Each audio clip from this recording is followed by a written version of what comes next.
This is VOCM Open Line. Call 709-273-5211 or 1-888-590-8626. The views and opinions of this program are not necessarily those of this station. The biggest conversation in Newfoundland and Labrador starts now.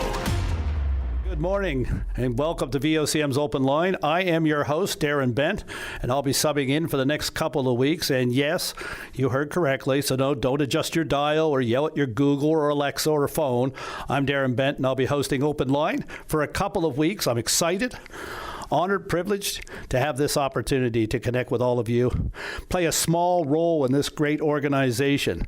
I want to thank the folks here at VOCM and Stingray for the opportunity, and of course, I've been listening closely to the program, and they have all done a wonderful job over the past few weeks. Brian, Linda, and Tim sitting in, and now I get a chance for a couple of weeks to spend some time with you and listen to what you want to talk about and the issues that are facing our province and help moderate that discussion for a while now. So I don't want to spend too much time talking about myself because I guarantee you it is just as annoying for me as it is for you.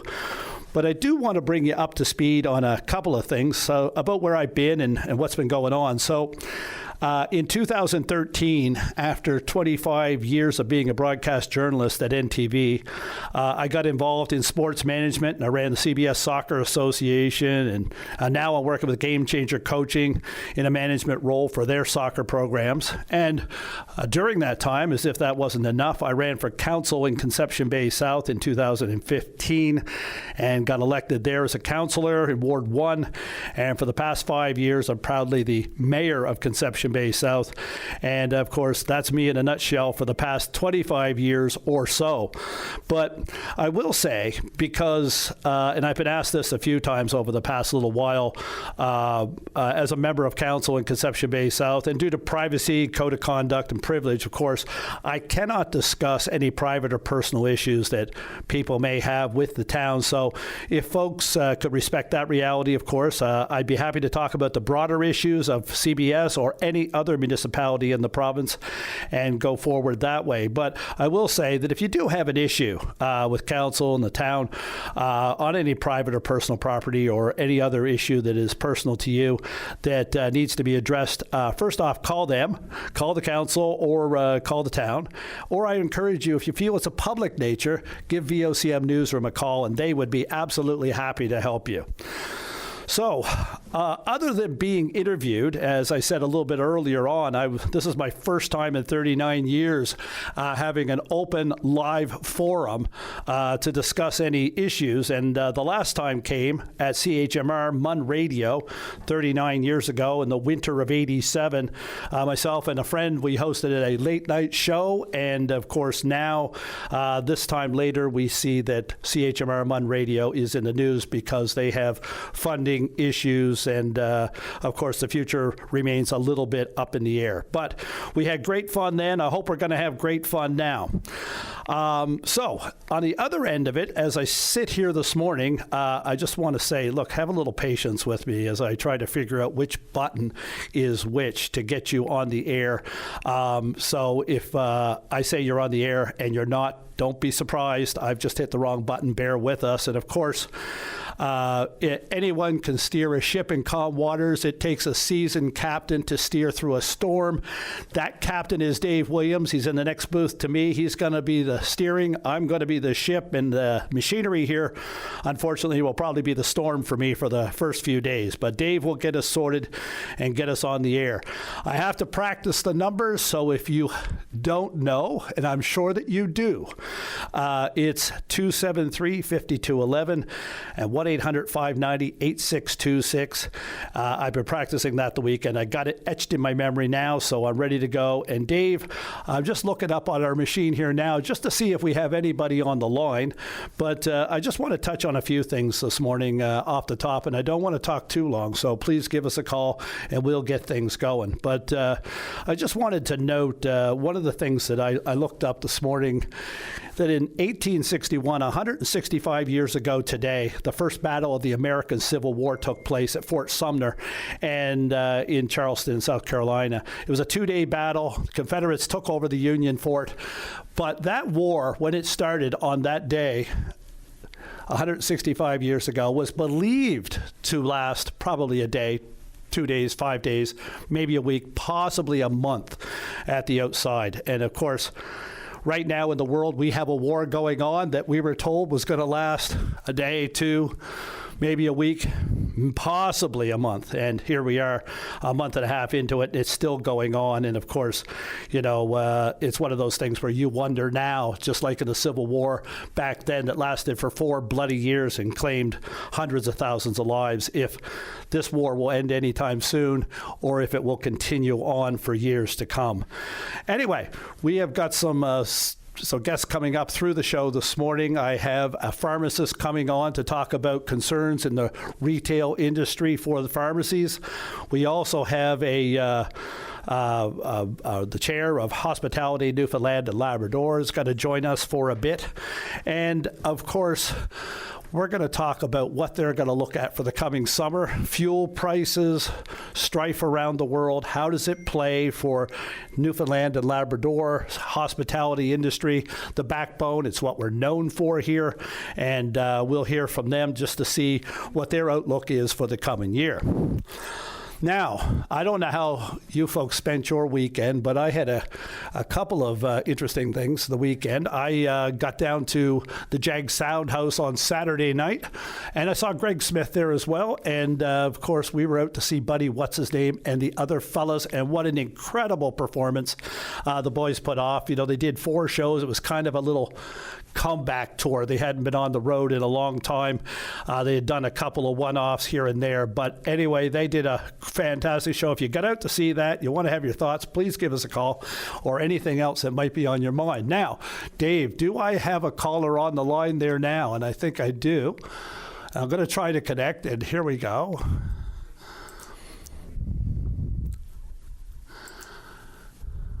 I'm absolutely doing something wrong. Okay, he's not going to go on yet. Fair. All right. Well, there we go. So moving right along. So we have, I guess, the wonderful thing of the Artemis II. And I know there's different opinions on that, but look, I had my eyes glued to it on Friday night. I mean, here's these astronauts, Canadian Jeremy Hansen's aboard, slinging themselves around the moon, shooting back to Earth at, 40,000 kilometers when they hit the atmosphere, 3,000 degrees Celsius. And I'm watching it like I'm watching the movie Apollo 13. You're on the edge of your seat, but, at some point when you're watching it, you understand that like it was for them, not like the movie, but like it was for them, this was real. And anything could have happened, and it was an amazing thing to witness, amazing thing to see it actually work. And you wonder about the science and all the effort that went into that, because so much can go wrong. I know that the commander aboard the ship said that when he was named to the crew in 2023, that was the one thing that he thought about continuously was re-entry. But they got through it, and they got back, and, then the questions start. And, of course, here's one. Why are we spending so much money? And I say we royally as the planet Earth. Why are we spending so much money, billions of dollars, to get people around the moon and back, or even possibly go to the moon? Shouldn't that be spent on all the need right here on our home planet? Well, of course, that is a great question, but there is a little bit of a side angle to it with regards to Newfoundland and Labrador. We're reading this morning that Dr. Anna O'Grady of Kilbride has been accepted into the NASA Hubble Fellowship Program. So Newfoundlanders and Labradorians in the science have the opportunities to, through NASA and through these international efforts, to make their mark. Of course, Chris Hadfield, famous Canadian astronaut, has Newfoundland and Labrador connections. So when we wonder about the money being spent, what is the benefit? And I think that we're going to hear more about the benefits as time goes on, but it is a good question as to, all the money, all the prep. Is there something here on Earth that we could do that would help people for the long term? Policing and safety, always an issue in our province and elsewhere, but, we just saw a number of new recruits added to the RNC, and the question is where are they going to be deployed? What are they going to be doing? And, of course, they're new. They have to go through the process of learning, their trade with the RNC, and they will do that. And, where are they going to be deployed? So we're going to reach out to the RNC and hopefully have them on to talk about what the future is for these recruits and where the RNC is putting its resources now. Wildfire season is coming, and we've already had a couple of grass fires around the province. I know down in Portugal Cove, St. Philip's on Friday, they had to deal with a grass fire down there. It's a great concern. And, of course, we're all hoping this year that, unlike last year, we got so much snow, so much rain, that the grounds will be wet and the forests won't be dry like they were last year. And will that relate into a season that is much more manageable this year? And, of course, the devastation we saw on the North Shore of Conception Bay last year was incredible. And the threats that were, could have ended up just as equally as bad or not worse from the Paddy's Pond fire on the other side of the bay were a great concern.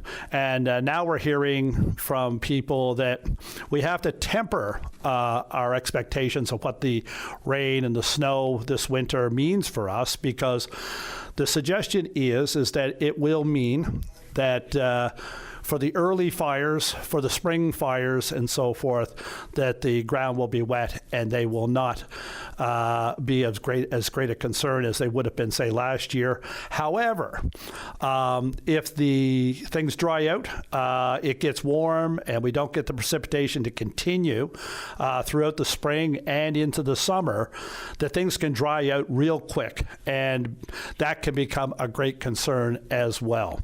So, it's always about being mindful of the situation.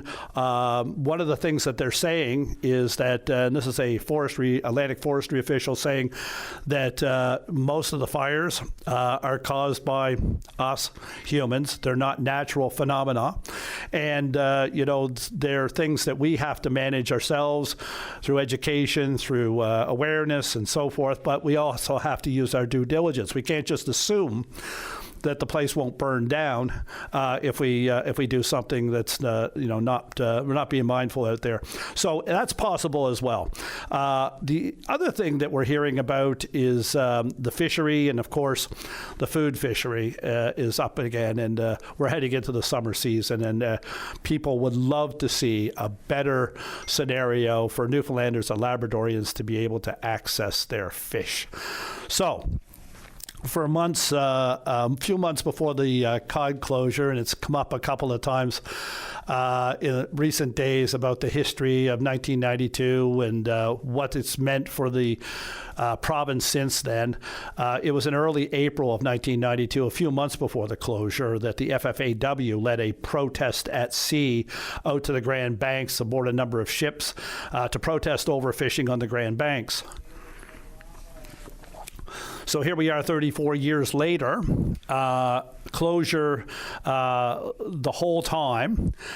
Stocks rebuild somewhat. A small commercial fishery is starting to develop, and still we are sitting wondering if we can get the same type of food fishery access that other provinces have, and why we can't. And it just seems to me that the insult of having to suffer through the closure, the redistribution of our population so that they could make a living outside of the fishery from 1992 to now, changing our entire economy and really redoing the makeup of our province culturally and socially and economically, that we are still fighting fighting for a few fish. It seems like an odd thing to have to do over this period of time. So we are going to continue, I guess, to have that debate, and we're going to see if something can be done at the federal level to recognize Newfoundland and Labrador, and truthfully recognize the suffering that the people here have had to endure for the past 34 years with a redone style of economy for the province. And of course, the fishery is doing well. The cod fishery is different, and it's being managed maybe better, I suspect better than it was, but still, it is something that Newfoundlanders and Labradorians feel that is next to a birthright to be able to go get a few fish, and why can't they? Why can't they do it when it's safe? Why can't they do it on a more have more access to the fishery at different times of the year? So we're going to have a look at that as well, and I'm looking at the clock, and it's 9:15, and I suspect Dave is going to want to go to a break. So if that's true, Dave, give me the thumbs up. You got the thumbs up? Okay. Darren Bent on VOCM Open Line. The lines are open. Give us a call. Well, good morning. I'm Darren Bent, host of Open Line for the next couple of weeks, and thank you for joining us. And if you have something on your mind, please give us a call, 273-5211 and 1-800, and I'm going to look this one up because it's a longer number, 590-8626. That's 1-800-590-8626. Give us a call and have a chat about what's on your mind and what you think might be helpful information for others to hear as well. You know, I heard this morning Russell and Jerry Lynn talk about this date in history. Pete Rose got his 4,000th hit on this day, and of course he did that as a member of the Montreal Expos. Of course, Pete Rose has since passed, and President Trump has called for a pardon for him on his baseball gambling and other gambling, of course. It hasn't happened yet, but I suppose those who are in the Pete Rose camp are still hoping out for that. Pete finished up with 4,256 hits. Incredible numbers compared to anyone else in baseball. But also in baseball, Hank Aaron played his first game with Milwaukee on this date in 1954. 20 years later, he broke Babe Ruth's home run mark of 714, finished up with 755, and he did so amidst racial slurs and attacks throughout the whole thing because the number of people didn't want Hank Aaron to break Babe Ruth's home run. And I think Babe Ruth was dear to the baseball fans around America, probably here in Canada too, because he was such an iconic and character in the baseball world that when his 60 home runs was broken back in 1961, of course, that was a big concern as well. But anyway, aside from that, the Blue Jays are having a rough start. If you're a Blue Jays fan out there and suffering through the first part of the season, stick with it. You know, as bad as their start has been, they're only 2 games out of first place. But on the weekend, of course, if you were a golf fan, and I'm one of the people that's waiting for the courses to start opening around here, a lot of people tune into the Masters. And one of the things about the Masters that always strikes me is it's great to see this time of year because Augusta is always done up so beautiful that it's like a springtime we all wish we were living, and it's probably a springtime that never really exists in this province. But flowers blooming, the sun shining, the water's calm, and it looks like a great place. And a big finish yesterday. Of course, Rory McIlroy. I love calling him Rory McIlroy, but anyway, Rory McIlroy wins his second green jacket championship of the Masters in a row, and it becomes one of only 4 people to have ever done back-to-back. Okay, so Dave, I have a blinking light. Does that mean I'll click to let somebody on the air? Oh, I'm being asked to hold on for a second. No problem. But anyway, if you are a Masters fan or a fan looking to get out on the courses this summer, if you're with any of the clubs, you want to give us a call and talk about how you think the summer is going to go. But there was some good news yesterday from the Willows. They sent out a note saying they expect to have some information this week on when things can get going out there. So that's a great sign, not just for golfers, but for people looking forward to spring to get past some of the snowy, wet weather that we've been having over the past little while, and for the temperatures over the next week. They don't look much better either. I think there's one day up around 8 and everything else is in the 3-degree range. So we'll suffer it out. But Rory McIlroy, they were celebrating in Ireland last night. They were celebrating at Augusta for the two-time champion. The other three were Jack Nicklaus, Nick Faldo, and Tiger Woods were the only other back-to-back winners at that tournament.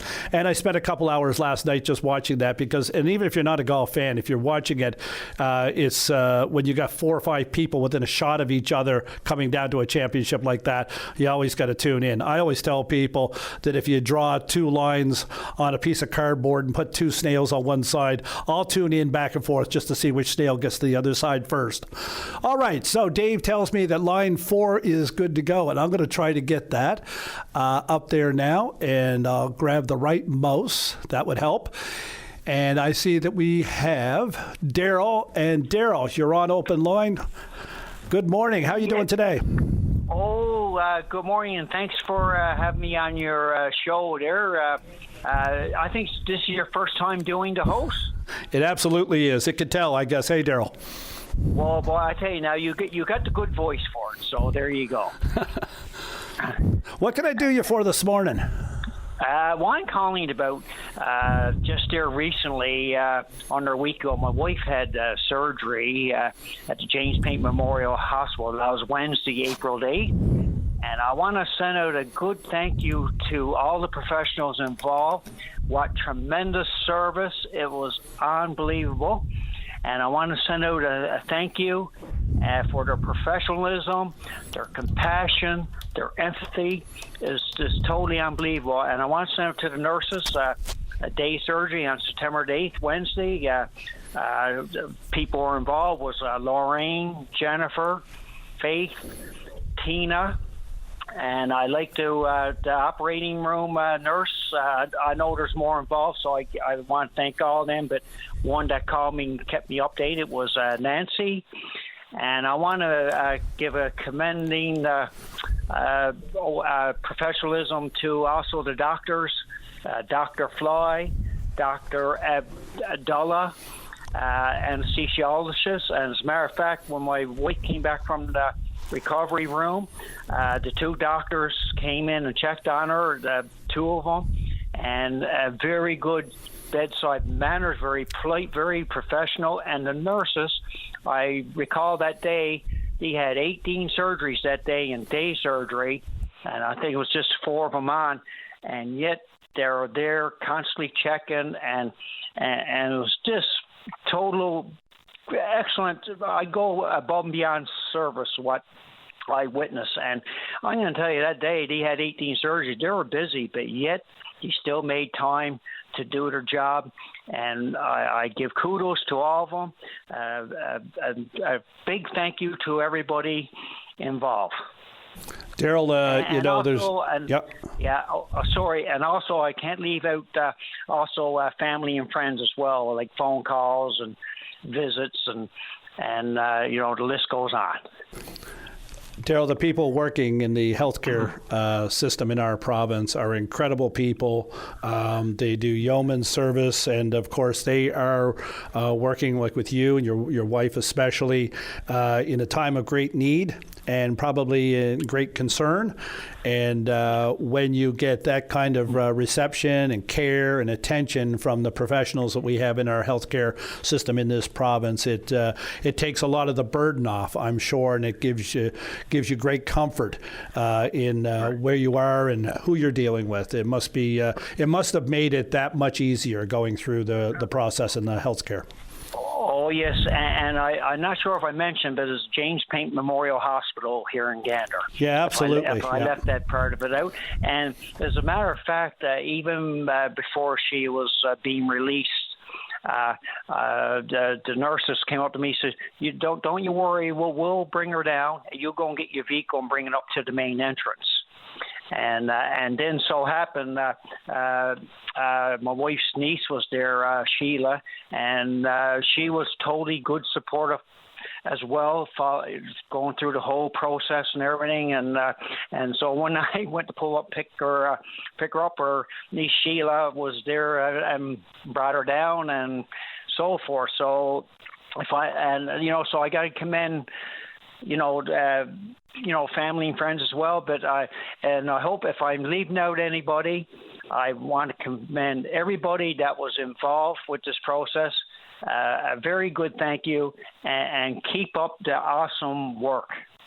Daryl, I can't imagine that you left anybody out at all. I think you mentioned probably everybody, but when we end up in that system, and we all know about the drawbacks with our health care, the concerns that people have about different aspects of it, weights and all that. But when you get in there and you have to have something done, you don't see that, do you? That's not evident at all. The people that work there just do an amazing job and are extremely helpful.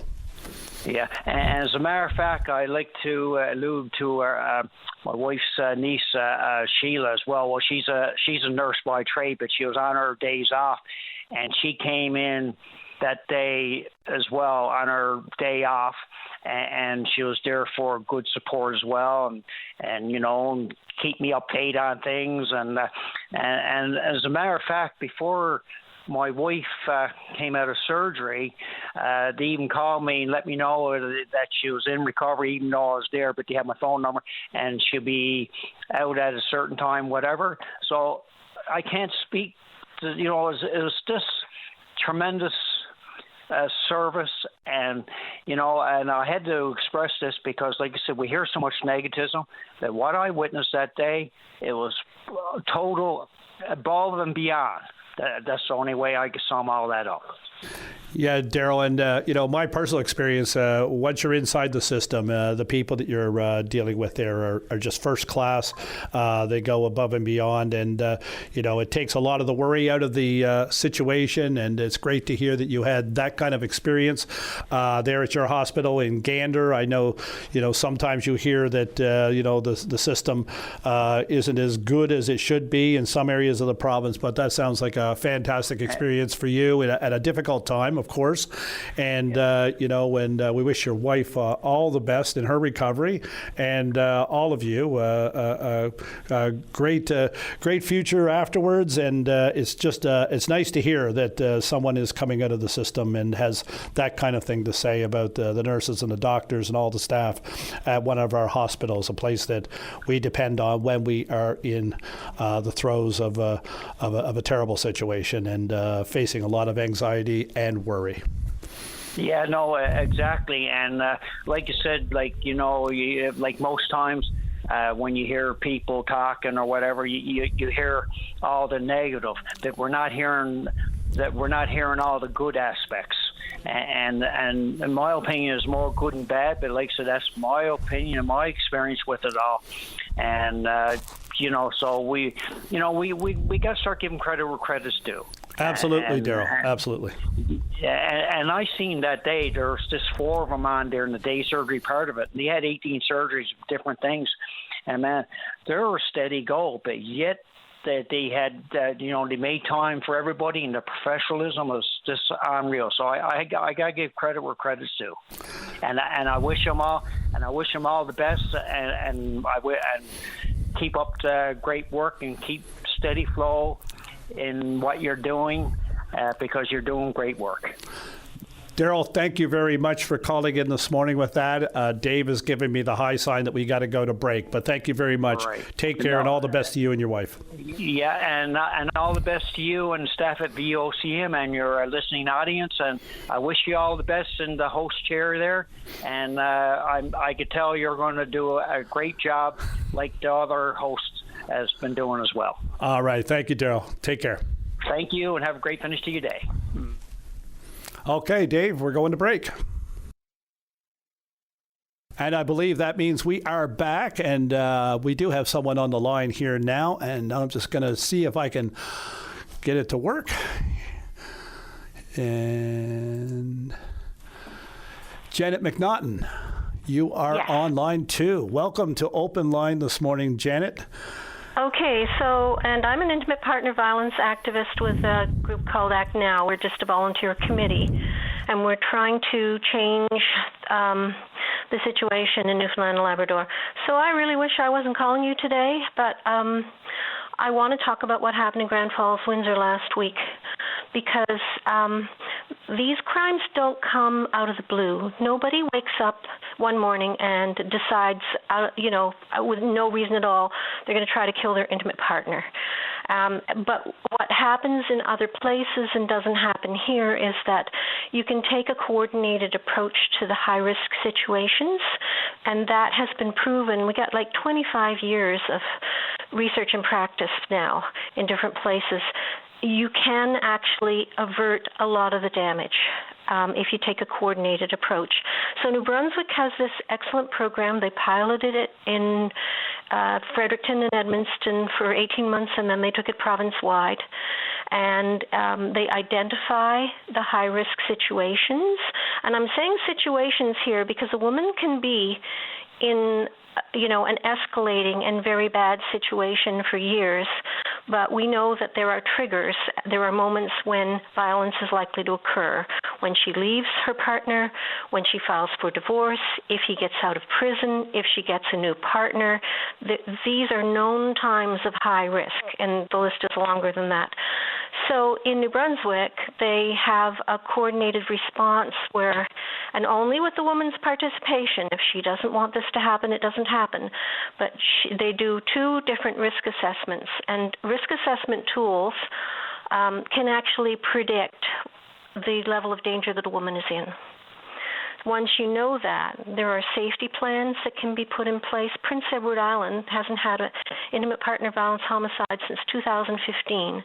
They have an excellent safety plan where the woman sits down at the table with people who can help her and figures out what she needs to keep her safe. So right now, we have a patchwork of not effective tools, and what we need is a coordinated response and for people to start coming together and like professionals to start coming together and communicating, because a family doctor might have one piece of the puzzle, a teacher might have another, maybe, a police officer knows something, and individually none of those pieces really raise a red flag, but when you put them all together, you can tell that this is headed towards tragedy. Yeah, and I think that it's an absolute devastating reality that we find out sometimes after something happens that there were red flags. They didn't get connected. And I think we all tend to hope for not the worst. But hope doesn't help in these situations. I think I read somewhere recently that already in this country there's been over 30 women have died in violent attacks across the country. We're looking at more now, of course, and I think even last year we're at 147 across the country, women who have died through violence, and it's a shocking number, and it absolutely goes back to wondering what more could have been done. And of course, people are wondering that, and your group are working on that very item. We're wondering that after the fact, and of course that's too late for the victim. And right. Of course, is there a better way to connect? And you're suggesting there is a template being used elsewhere. And so, what would you have you looked into to see how that started, how those connections were made, and who led the way in the connections? Sure. Yeah. There's a really good. Okay, so I've mentioned this before, but if your listeners want to know how this started, you Google The New Yorker and a raised hand, and you'll get a really good article that talks about how they figured this out. And it was because a woman was murdered in Massachusetts by her husband, who had no criminal record. He was a coach in a little league. A cable connector. He looked perfectly harmless. But when you went inside the home, there had been violence for a very long time, which is always the case. And sometimes the woman doesn't talk about it because it's too dangerous for her to talk about it, and nobody knows outside the home. But often there are concerned relatives and there are clues, and the people who want to protect this woman don't know what to do. So, so the whole idea of a safety plan has gradually emerged. and you identify what the problems are. Like, now, I don't know very much at all about what happened in Grand Falls, Windsor, but I do know you had a photograph of a door with a broken window in it. And so part of your safety plan, and no one thing is going to, there is no magic bullet, it's a whole bunch of little things working together. So if you know a woman is in danger and she's got a door with a window in it, and the situation that I have direct experience with, you replace those doors with steel reinforced doors. Now, that one doesn't keep her safe when she's outside the home, but it does add a little bit of protection. It's all those little things that you put together that add up. And none of this is sexy, We started with ankle monitoring because it's something everybody can understand and relate to. And what we found, in the poll on VOCM and the poll on NTV is over 90% of the population wants something to be done about this. Nobody likes the idea of women living in terror and children living in terror. And that's happening right now. I don't know who these women are, but I can bet that there are women listening right now who are fearful for their lives, and there isn't enough support for these women in the system now. It doesn't take a lot of adjustment to change the system to make things better. And the main key thing is that people in different agencies have to start communicating. But there are programs. There's a great one in British Columbia. There's a great one in New Brunswick, for dealing with this. So we're really in a really lucky situation in one way, in that everything that needs to be done is understood. Just connecting the pieces to make it more beneficial for those who would be in need. And of course, those who are living in fear feel that there is some safe corridor for them to a better situation. And of course, and the safety, unfortunately, is what would be needed in many of those cases. Janet? Right. And I'm not saying there's nothing, because the shelter system does a great job. They really do. There are people doing a great job, but they need more. They need to be more connected, and they need a framework. So it's the coordinated community response that we really need. Yeah. Janet, thank you for calling this morning. We need to do better, and hopefully organizations like yours and some others can tie the different entities together to make sure that we have a better response and a better preventative program in place to help. We're hoping the new government will, the new government has shown interest in this, so we're really hoping this is something that's going to happen. Thanks a lot for taking my call. All right, Janet, thank you very much. And I see it's 1:45, and I suspect Dave is going to want to take a break. He is nodding. Yes, so you are listening to Open Line, and we're to be back in a couple of minutes. Welcome back to Open Line. I'm your host, Darren Bent, sitting in for this week and next, and I have a call in from Corner Brook area, Gareth. And Gareth, you are on line one. How you doing this morning, Gareth? Morning. Not from the Corner Brook area, but want to talk about something in the Corner Brook area. Absolutely. So I think it's a really good timing as well because of Janet, who was just on. Apologies if I got the name wrong. But why I'm calling is because of the situation with the Dean Penny trial. I've been following this because it's, an issue of intimate partner violence and a murder that happened in the province. And why it's so shocking to me as somebody who's a young lawyer in the province is seeing the state of our legal system here just in free fall. We have a legal system in this province now that is failing to prosecute murders because the court is falling apart. There's no staff available. The equipment is out of date. And why I'm so particularly shocked and disgusted by this is because this isn't a new issue. The Supreme Court of Canada, when they came down with the Jordan decision, didn't just come down and say, oh, we want prisoners to go free. The point of the Jordan decision that everyone hears about now is the Supreme Court of Canada was telling the provinces and the federal government, screaming to them, the justice system is falling apart. And this was 10 years ago, the Supreme Court of Canada was telling us this. We've clearly learned nothing since then. We're failing constantly at having adequate prosecutors, adequate legal aid, adequate judges, and adequate courthouses here. And this is now the outcome. And I'm incredibly shocked to see, these trials falling apart because of the lack of staffing and funding and the inability of any government in the last 10 years to address that and say, guys, we're in dire straits now. We can't get murders prosecuted. Honestly, I think maybe it's time that governments need to start discussing increasing taxes in the province to start paying for essential services like this and other things that are necessary to keep intimate partner violence down. And when it does happen, ensure that the people who commit those acts of violence, actually face trial. Gareth, I spent 16 years covering criminal justice in this province, and there's always glitches in the court system from time to time.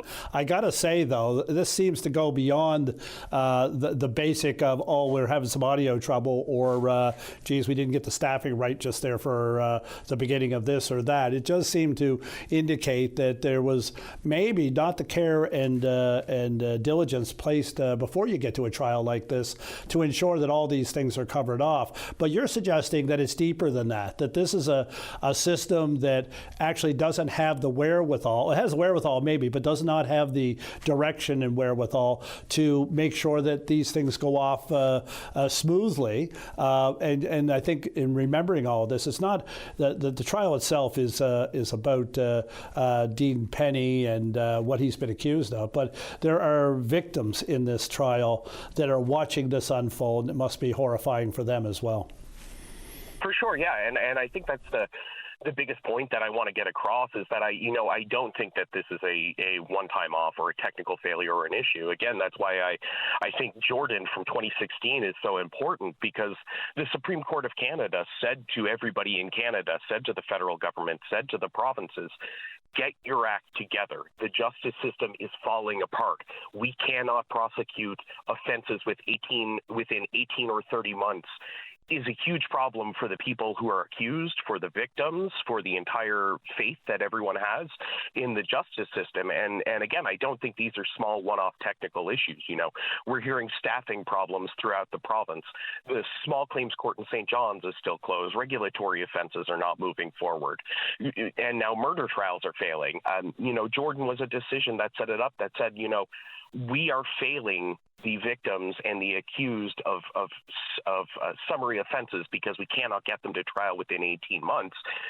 Federal government and provincial government, with the separation of powers, the court is telling you, get your act together. And since then, they failed to the point that now the federal government is saying to the courts, well, maybe you should give us some leniency. Jordan's a pretty strict tight line. Give us some leniency. And no. These are our constitutional rights as Canadians that are failing to be upheld by the government because they refuse to adequately fund the systems that are necessary to actually affect our legal rights here in Canada. And, I think the further that we go without seriously addressing these major systemic issues, the worse things are going to get. We're going to continue to see violent offenses like this fail, either on Jordan application or on technical defects or a failure of funding because prosecutors aren't available, as long as the system continues to get underfunded like it has been for the last decade. Yeah, and the Jordan case didn't just fall out of the sky. It was a culmination of years of delays for a number of trials. It just seemed to never get through the whole process for one reason or another, and end up having people waiting undue time to get their cases heard. And of course, they set the standard. You're saying that when Jordan came down, it really meant more than just delays. It meant get your system together. And of course, in St. John's, and I know St. John's intimately from how things went through the system, is that it was a very slow process for many cases, for one reason or other. Some of it on the accused, some of it on the prosecution, of course, or just the system itself. And here we are watching what you would call a major trial. It's the highest crime in the land almost, and it's being wallowed in all kinds of issues. I suppose, Gareth, the good that can come from this is the highlighting of the problem for the new government and the new minister to take a serious look at what's happening here and possibly get this a little further down the road so that it doesn't happen like this in the future. And I suppose that's the best we can hope for out of this one. Yeah, absolutely. I mean, if I wanted to take a silver lining out of it, that would be it, to have the government notice how bad things truly are when it comes to the justice system, and, maybe have it spark resolve to do things like, St. John's has had it often discussed that we need another provincial court and another Supreme Court because of the case volume. Maybe it's something the new provincial government has to look at, new courthouses in Mount Pearl to address the number of cases. Crime rates have gone up slightly, but we're also a population that's growing in St. John's. And so with that comes, inherent crime issues. And with the increases in poverty that we're seeing, come intimate partner violence, come other petty crimes, and those things need to be addressed. And so until we, really tackle the underlying issues and not just, have a committee that asks lawyers and participants what they think the issues is. I mean, having committees is nice and all, but I think the provincial government, could have very quickly solved this by just surveying the courts and asking them what they needed. And, all of my associates who work in the court system will tell you it's understaffing, it's lack of resources, it's lack of courtrooms, it's an inability for prosecutors to properly handle matters because they have too large a caseload. It's an inability for defenders to handle matters because they have too large a caseload. And until we do something to seriously address these underlying issues, we're just going to continue to see these cracks widen and continue to see cases slip through these cracks and cause serious harm to, victims and the accused alike across the province until, we see something very serious where somebody accused, again, of one of these serious crimes like murder or intimate partner violence walk free from it because the system has completely failed to, adequately put in those safeguards and the resources that are needed to hear matters like that. And we've seen that happen here in the province, unfortunately. And of course, when it comes to these cases, for victims of crime to come forward, for victims of crime to go through the system and the process, they're trusting the process to be there, to be supportive, and to help them through it at a nightmarish time in their lives, of course. And it doesn't matter what the style of the crime is. A victim is a victim, and they all have their own perspective on how or if they want to go through the system. No different than somebody that doesn't want to wait 12 hours at the emergency room to get the care they need. Victims of crime are. It's been an absolute difficult thing for people in the system to get victims of crime to come forward, and then to hear this and to see this and to think they don't know what they're doing or the place is falling apart. That's just another deterrent for them to come forward, and it's sad to see. Anyways, Gareth, we're going to get up to the newsroom there now. I'll let you have a final say, and then we'll check on out. No, I was going to say, yeah, and that's the long-term outcome of this, is that the backing and the belief of the justice system in this province will fall apart. The electorate will stop caring, and because of that, crime rate will go up. So it's either solve it now or things are going to continually get worse. But appreciate the time this morning. All right, Gareth, take care. We are at 10 o'clock this morning, and that's hour one of my tenure here. So, Dave Williams, take us off to the news.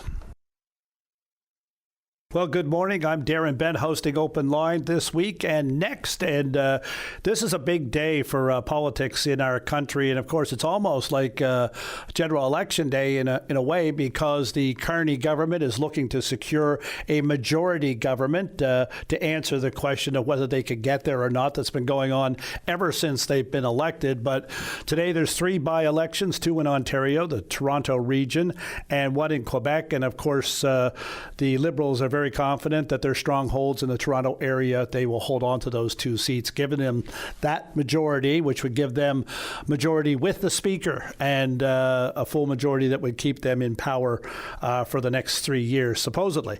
And of course, the little bit of a wild card for them is the seat in Quebec. They had it by 1, I think, and that is up for grabs, so that could go either way. But anyway, that'll change. I would suspect the general view and sense of how politics federally in our country is going to go. If you don't have a majority, you tend to see governments act one way. When you do have a majority, it tends to shift a little bit. So we're going to see after tonight, tomorrow will be a different political landscape in our country. We suspect it'll show a Carney majority. Now, there are those who think Carney is on the absolute right path for our country. There are those who think that he is somewhat on the right path, and there are some that feel that he is just steering us over a cliff.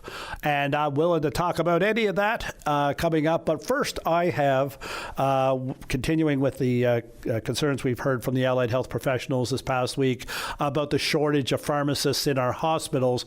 We're going to go outside the hospitals and speak with a local pharmacist and hear about the concerns that they have in the community. I have Keith Bailey with me, and I believe, Keith, I have you on line one. Are you there? I am there, Darren. Good morning to you. Good morning, Keith. And success in the technology part is a great accomplishment for me here this morning as I navigate my way around the board. But it's great to have you with us. And of course, Keith, you've heard about these concerns, and you know they have a union that's speaking for them through the provincial healthcare system and the hospitals and so forth. But I want to know what you're seeing with regards to pharmacists across the province here in Newfoundland and Labrador. Do we have enough? Are we retaining enough? Are we meeting the demand on pharmacists? Yeah, it's interesting because I've been a pharmacist for, I guess, 30 years now, and I feel for my hospital colleagues, trust me, because I know what they're going through, and some of them do some part-time for me, so I hear directly from them when they come in and talk to me about what's going on. So today I want to talk a little bit about community, because we are seeing that on the community side as well. And you probably just don't hear us talk about it as much. We're a little bit disjointed. We're individual businesses, and you won't always hear us tell the same story, I guess. So today I just wanted to, spend a few minutes just talking about what I see in community. And we do see a fairly significant shortage across Canada, and certainly here in Newfoundland and Labrador as well. I don't have exact data, Darren, in terms of numbers. I know Nova Scotia just released a report in February. They had about 500 vacancies in Nova Scotia.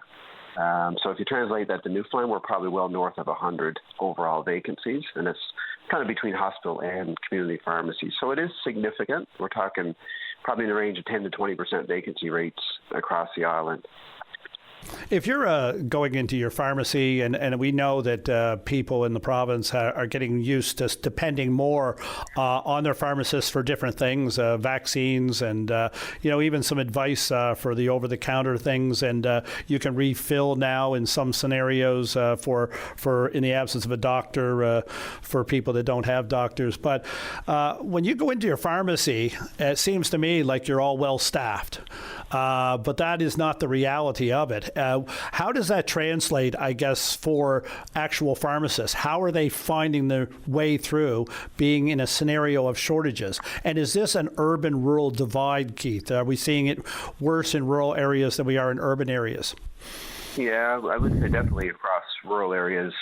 In Newfoundland and Labrador, we're seeing more shortages. It's more difficult to get people to go to rural areas, as you know, whether it's a physician or a nurse or a pharmacist. So it's no different for us. We're seeing those same shortages. In St. John's itself, there are some job openings for sure. There always are.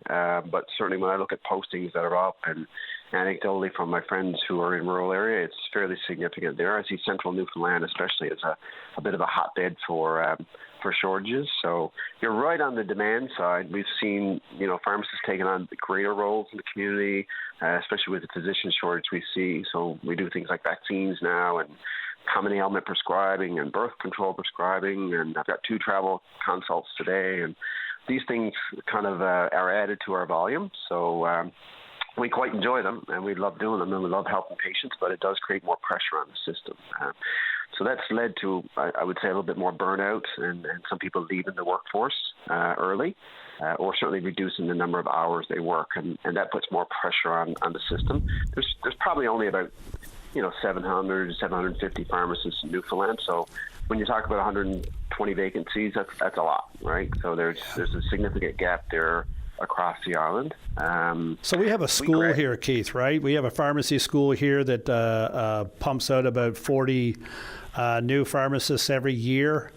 And you would think if you got 120 vacancies, it shouldn't take too long to fill them.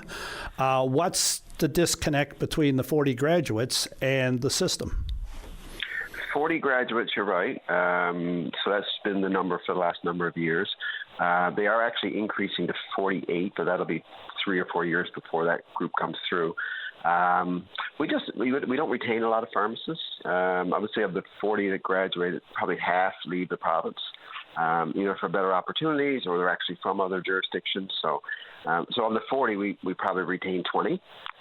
Some of them actually go back to school and do other things as well. So then you're maybe down to 15 or 20 max of that 40 that actually stay in the province and work. So you're looking at a gap of 120, trying to fill that. It's going to take, many, many years. So, increasing enrollment is one thing we see as an option to help improve things. And the 48 will help, but we think we need to go higher than that.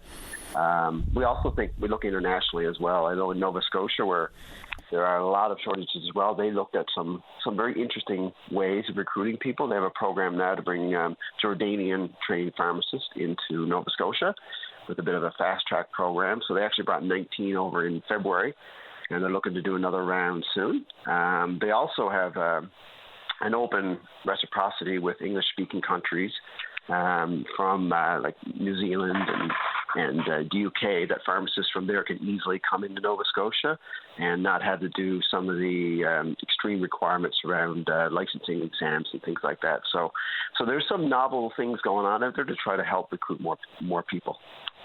So the people that come out of the pharmacy program, and that's not a 1-year program, of course, it's an extensive study, that are choosing to do something else. Are you afraid that some of that is because of the scenario they may be facing in the pharmacy world? Yeah, definitely. I think there's, we did our college, which is our regulator, did a study about a year and a half ago, and some of the data was kind of startling. 82% of people reported stress, and 75% reported a risk of burnout, and 82% actually responded saying they were understaffed. That's across Newfoundland and Labrador. So, that data is the data that study is published is pretty startling stuff. So if you're a new grad and you're looking at some of those scenarios, you may think, well, I'm out of here. I'm either going to the mainland or I'm going to go and do something else in school after I graduate. So the pharmacists have taken on a bigger role. We know that, and most of us are getting our vaccines there. Most of us are, walking up to the counter and saying, "This is happening. What do you think?"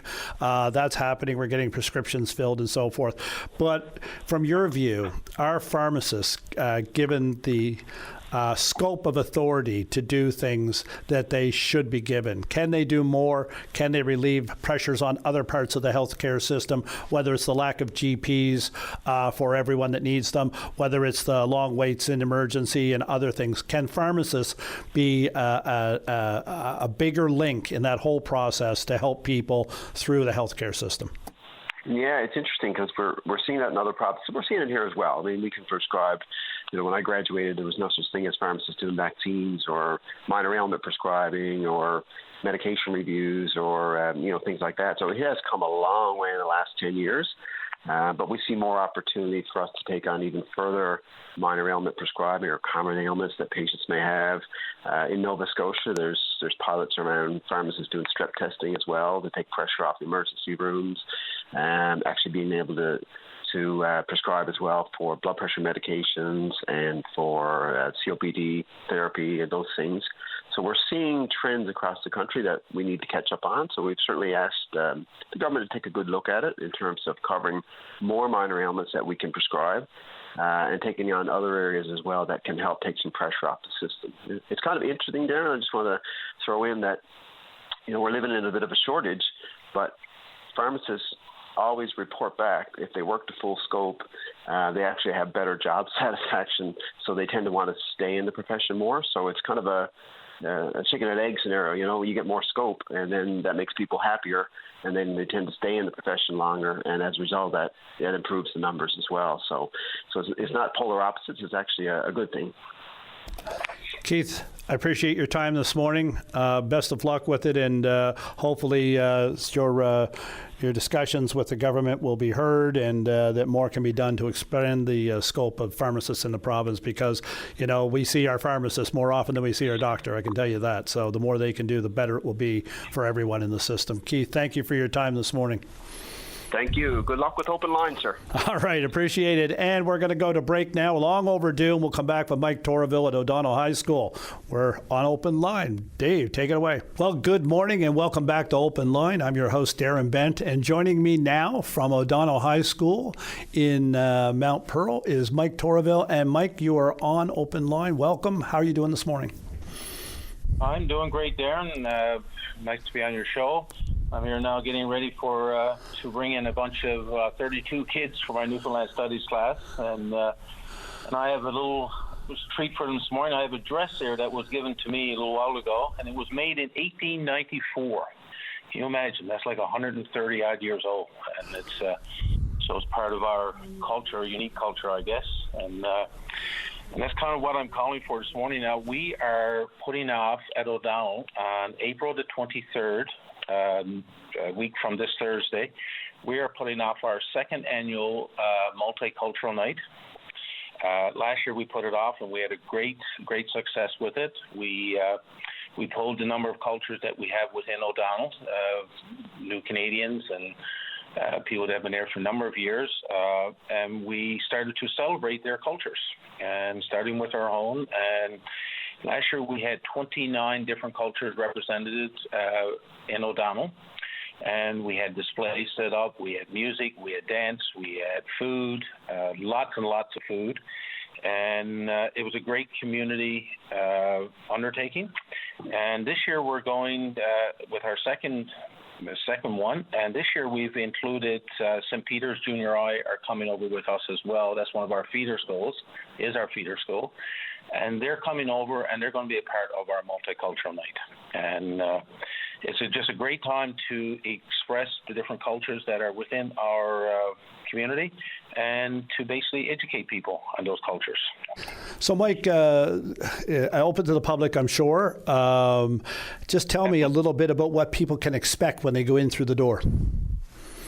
Well, when they come into the door, they're going to have a lot of people greeting them. They're going to be given a passport card where they get to go around to the different displays within the gym, and they come in and they get their passport stamped at each one of the cultures, and they put them in at the end of the night for prizes that they can that are being donated by community partners that we have set up. Like I say, we have the entertainment. We have people from different cultures getting up singing. We have different dance groups. We have some community partners from different cultures coming in and also putting off little parts of their culture, whether it be music, dance. We're going to see different aspects of their clothing. But I think the biggest thing last year that we had was the food. And we went out looking for support from our community, some of the restaurants within the Mount Pearl area, and we got a lot of support from them. And I tell you, there's no one went home hungry last year from coming to the cultural night. And so it's a great night just to express the cultures of our diverse groups within our community right now. Yeah, that's really important, Mike. Of course, when you do something like this, you're not only giving people a view and a taste of cultures they may not be familiar with in their regular lives, but of course you are welcoming and making those who are part of your community feel that much more welcome and allowing them the opportunity to express themselves through their own culture. And of course, we always go back to the adage that the greatest educator is travel. But this is where people can get that education without having to travel too far. They can do it right here at home, and look forward to hearing how it went. And I suspect you're going to get a big turnout from the school community. You're hoping to get people from outside the school community in as well, I suspect. We are, Darren. Last year we had a great, I would say there was 500 or 600 people went through the school last year. We're going this year. Last year we went from 6:30 to, I think it was 8 or 8:30. And this year we've extended it from 6 to 8:30 in the evening. So if you're coming on the 23rd, 6 to 8:30, if you're coming, don't eat before you come, and be ready to take part in some of the cultural experiences. Last year, the highlight of our evening was at the end of the night, we had We screeched a lot of people in. We didn't use screech, we used purity syrup, but we had about 70 students that we made. We gave them certificates. They got the Southwesters. We had a great ending to our event. And so it's open to the community. Anybody who wants to come by, Mount Pearl, St. John's, whoever wants to come by, 6:30 to 6 o'clock to 8:30 on the 23rd of April. And, all right, Mike, thank you very much. Yeah. So out at O'Donnell High School, you heard it there, they're going to have their multicultural night. They welcome their community, of course, in Mount Pearl, the school community, and, of course, the greater community to come in and see what's going on, see some of the festivities, try some of the food, and learn a little bit about different cultures that are part of our community. That's great. So I think now I've been late to most every single break so far this morning. Dave, I think I'm going to go probably 45 seconds early into this one to try to make up for some of that time. So, Dave Williams, you can take it away. I'm Darren Bent hosting Open Line. Give us a call. We've got lines open, 273-5211, and we'll be here back after the break and talk about the food fishery. Well, welcome back to Open Line. I'm your host, Darren Bent, and we are going to go to, and if I can make this work right, get the right mouse going, it'll connect me to Barry on line 1, who wants to talk about the food fishery. Barry, are you there? I am. Thank you for taking my call, Darren. Certainly, Barry. What's on your mind this morning? Well, continuing with my conversation last week, let everybody know that we met with Minister Thompson's staff last week, and while we appreciate that opportunity, we are led to believe that we will have a face-to-face meeting with Minister Thompson after the results are released from what we heard report. By the way, not being sarcastic, but I refer to it as a what we already know report. Darren, our Facebook group, Food Fishery Fighters, has over 4,000 supporters, and it's growing each day. Along with our petitions and the DFO's online survey, we're talking over 20,000 people that are talking about the food fishery. But there's something else that needs to be said this morning. We all heard that last week that the 2J, 3KL cod being deemed robust enough to be in the healthy zone, and if that's the case, that's good news for everybody. But it also raises a good question, Darren. If the stocks are rebuilding and no longer in the critical or cautious zone, then why the delay? I have repeatedly said that if the hook and line food fishery, will have a detrimental effect on cod stocks, then the moratorium should not have been lifted. There's a novelty factor a little bit with the food fishery when they expanded or to open it up and so forth. And then, of course, that novelty factor dies down. The people have been out, I've done it once, I'm not going to do it again. I've had my chance to get 10 fish or whatever it happens to be. And then people that actually depend on the food fishery, and certainly historically depended on the food fishery, they're the people left in play. You obviously, and the supporters that you have in this group, obviously do not believe that whatever comes out of a food fishery that would be expanded, like we've seen in some other provinces in Atlantic Canada, that it would have a detrimental effect, especially since we've gotten to a commercial fishery again and now are moved even to a higher level of stock with regards to cod. Do you think that this is not going to be detrimental, that this is actually sustainable? And on the other end of it, if you do it for a year and then analyze it, then you'll have the truth of it. If you don't do it, then you're penalizing the innocent. Is that it?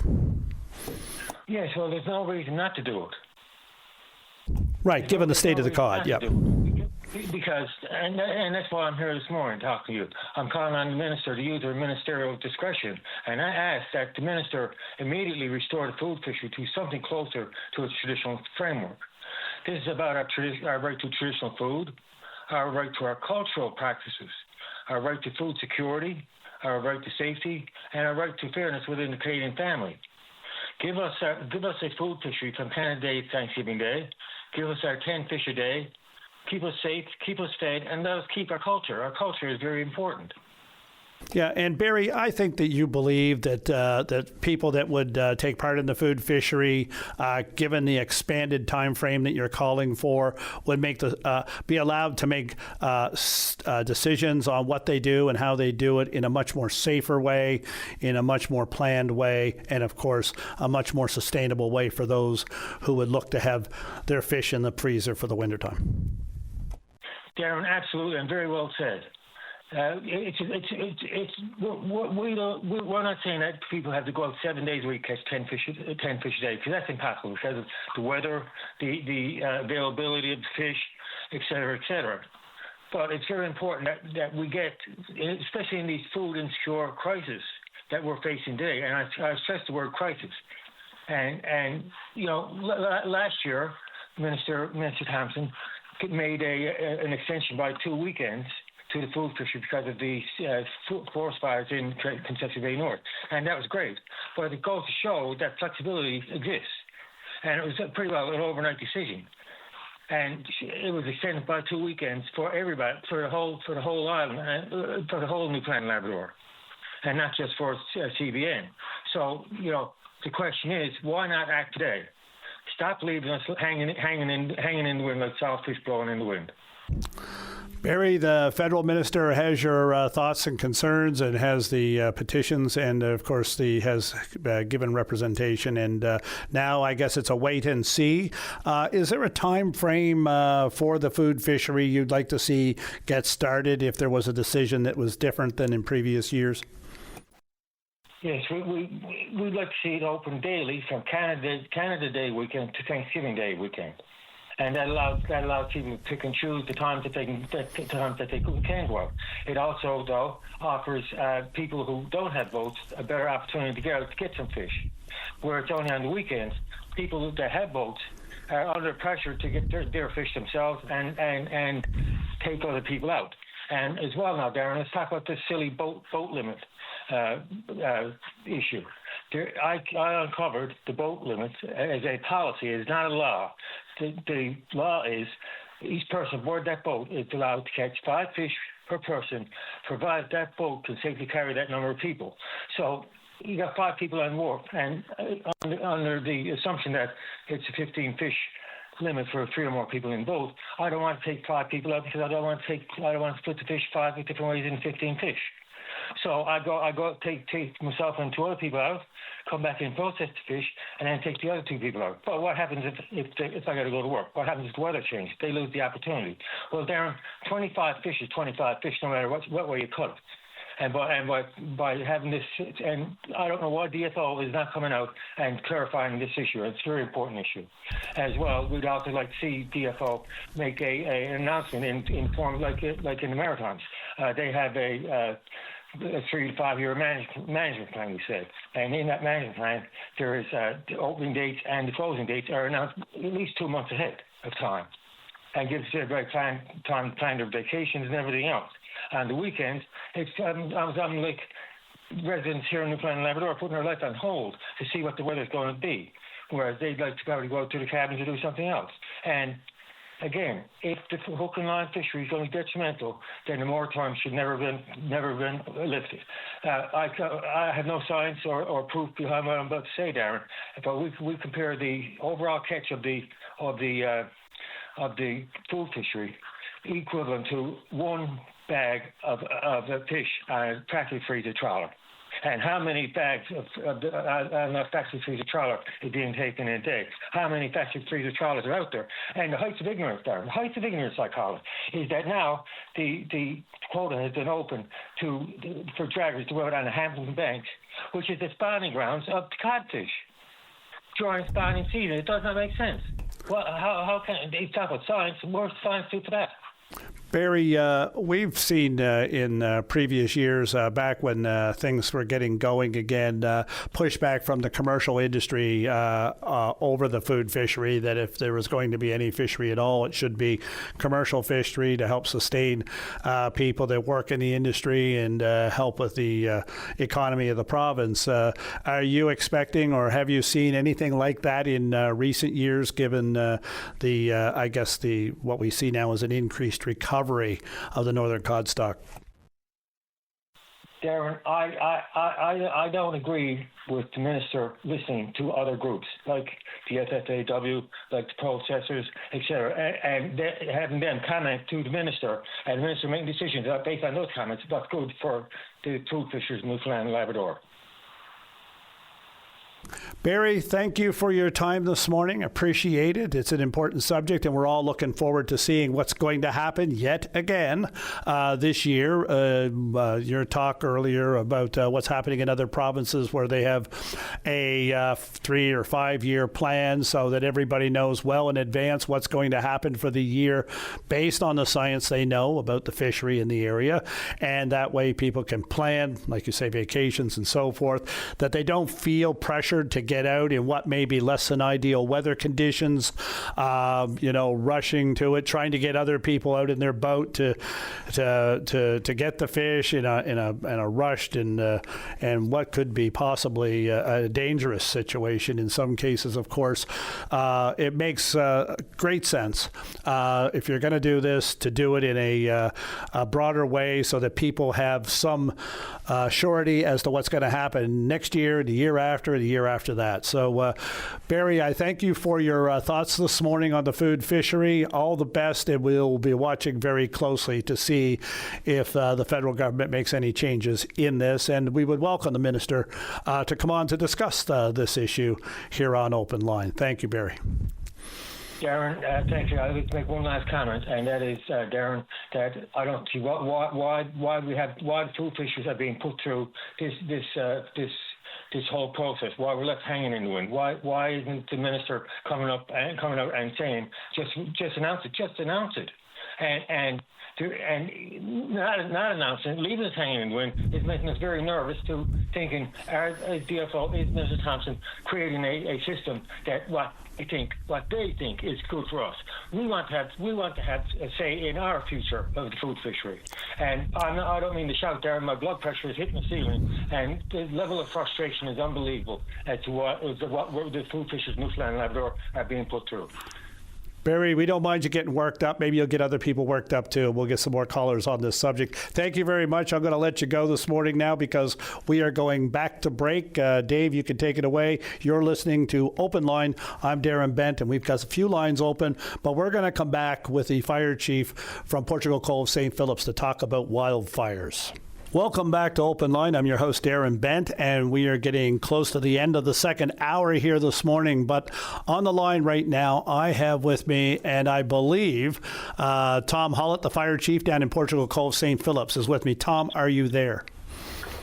Good morning, Darren. It's Fred Hollett. Fred, there you go. Right. Yeah. That's okay. We'll give you that one.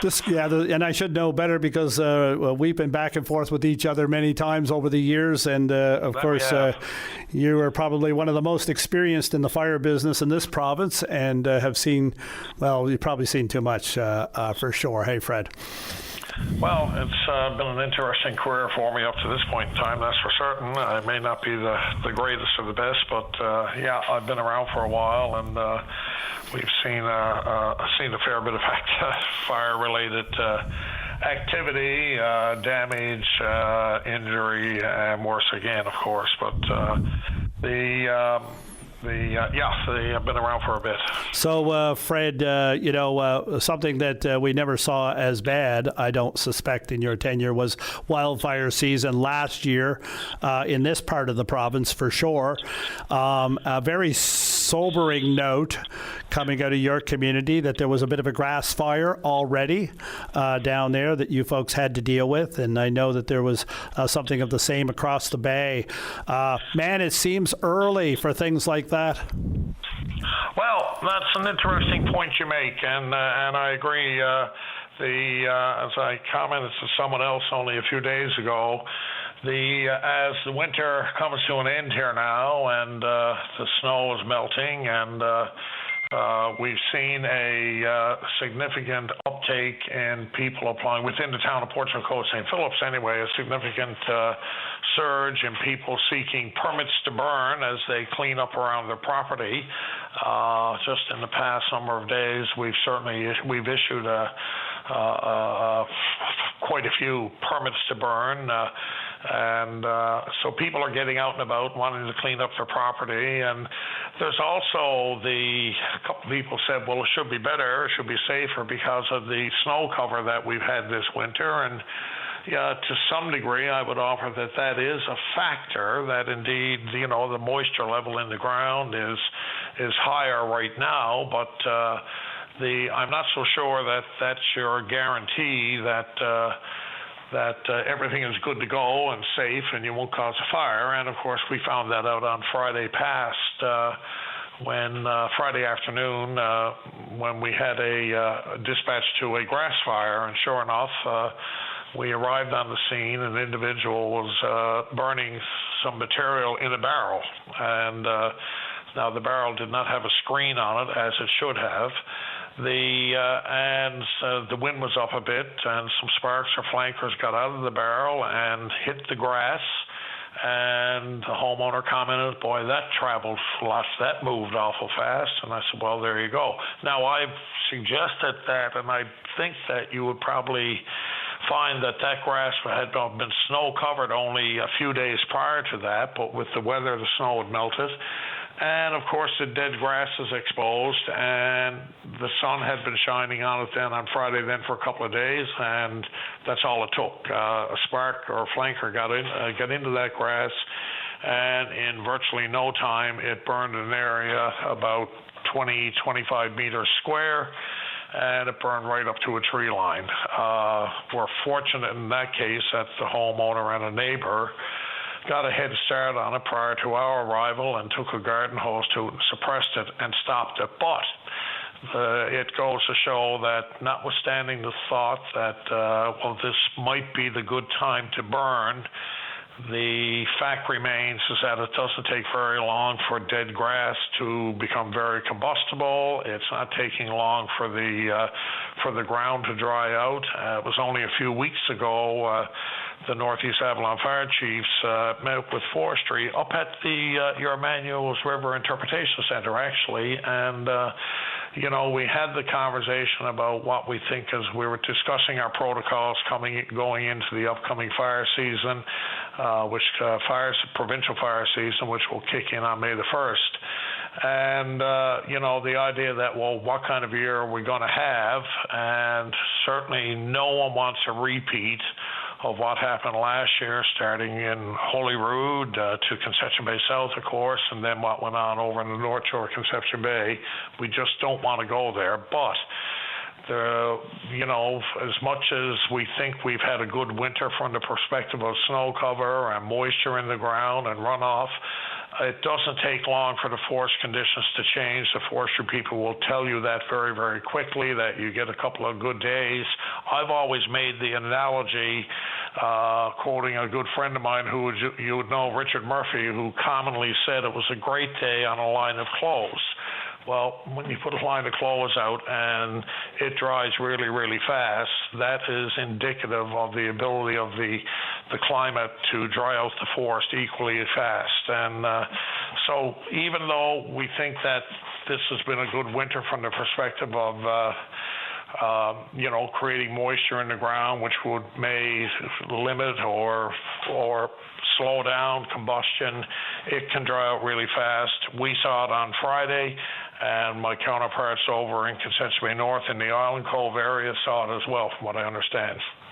So we got to be vigilant, and but one of the things too, and it's facing communities and ours. At CBS we had a fire on one end and then on the other end, and of course it affected St. John's and Mount Pearl.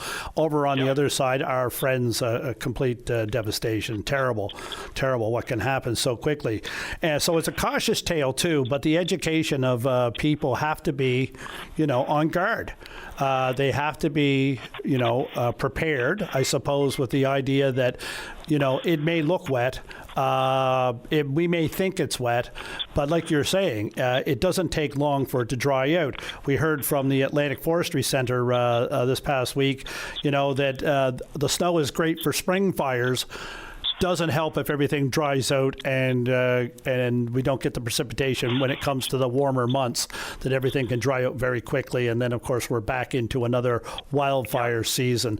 What do your group, the fire chiefs group, think needs to be done with regards to educating the public on being vigilant, also, and being, I guess, from the program that you folks have, as well as being fire fit? Yeah, well, we're all engaged now on a level of messaging with regards to fire safety practices around your homes in particular. I know within the town of Portugal Coast St. Phillips, we're getting ready now to do we're using the principles of Fire Smart.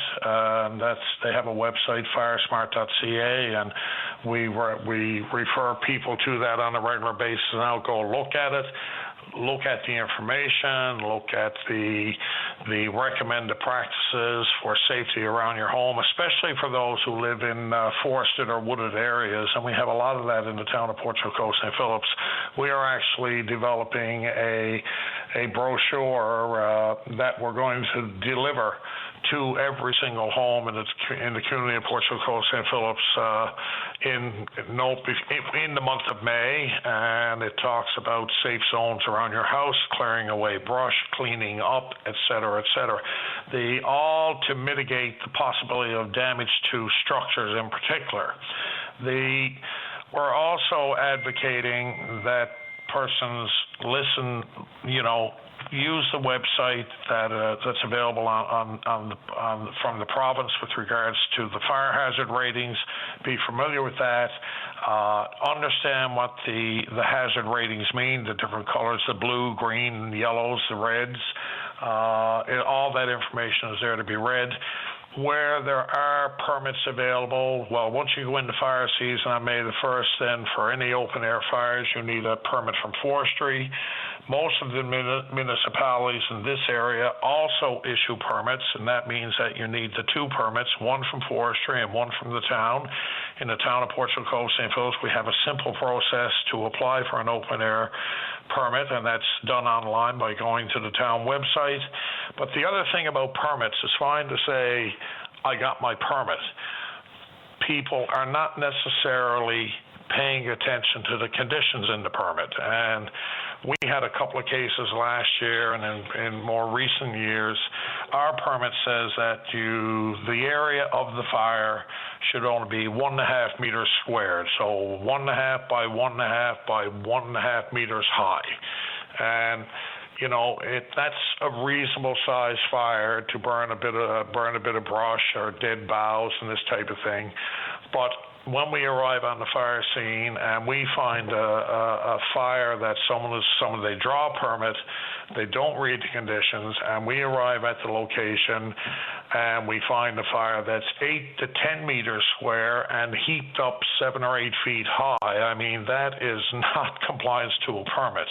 And we're trying to educate and draw awareness to the seriousness of this. And if you have a permit, you have to follow the conditions.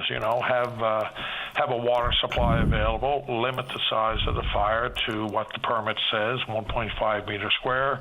Have some tools handy to help you control the fire. Have a water supply available, a garden hose if it can reach the scene, and if not,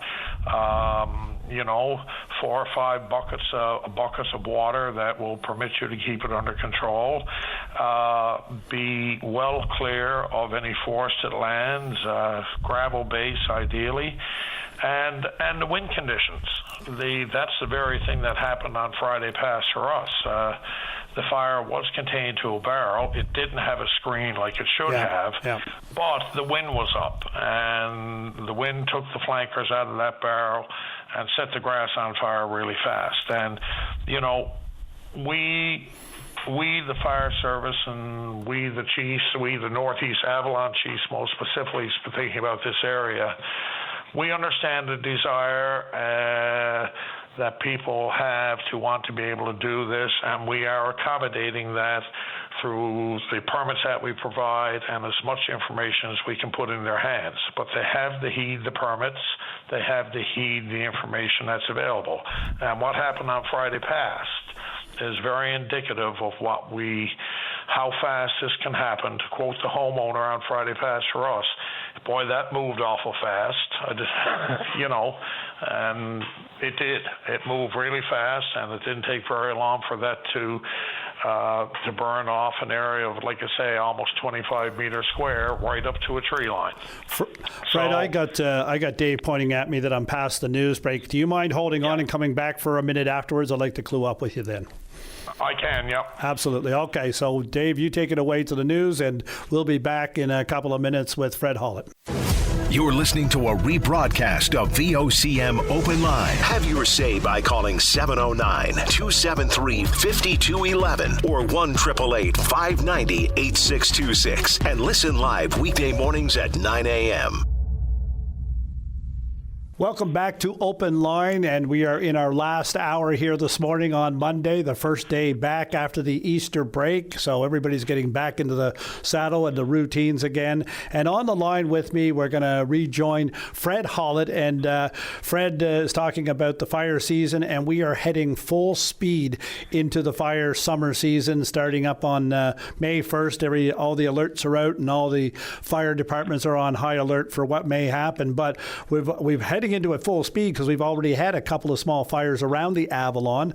And one of the things that I'm seeing, Fred, and I know that you can attest to this, that there is a belief that some of these fires, and some of them are organic in nature, but most of them are to do with human activity. Is that not correct? That is correct. They can be organic. They can happen by accident. But a lot of the fires are human initiated, be it by fires lit and left unattended. Of course, we've always heard about the risk posed with machinery, quads in particular, spark arresters being removed from equipment and this type of thing. The forestry can probably give you a better handle on exactly what they determine to be the causes and the most predominant cause, but I think you'll find that is human related, shall we say, activities that we do in the forest lands that subsequently result in a fire. No question of that at all.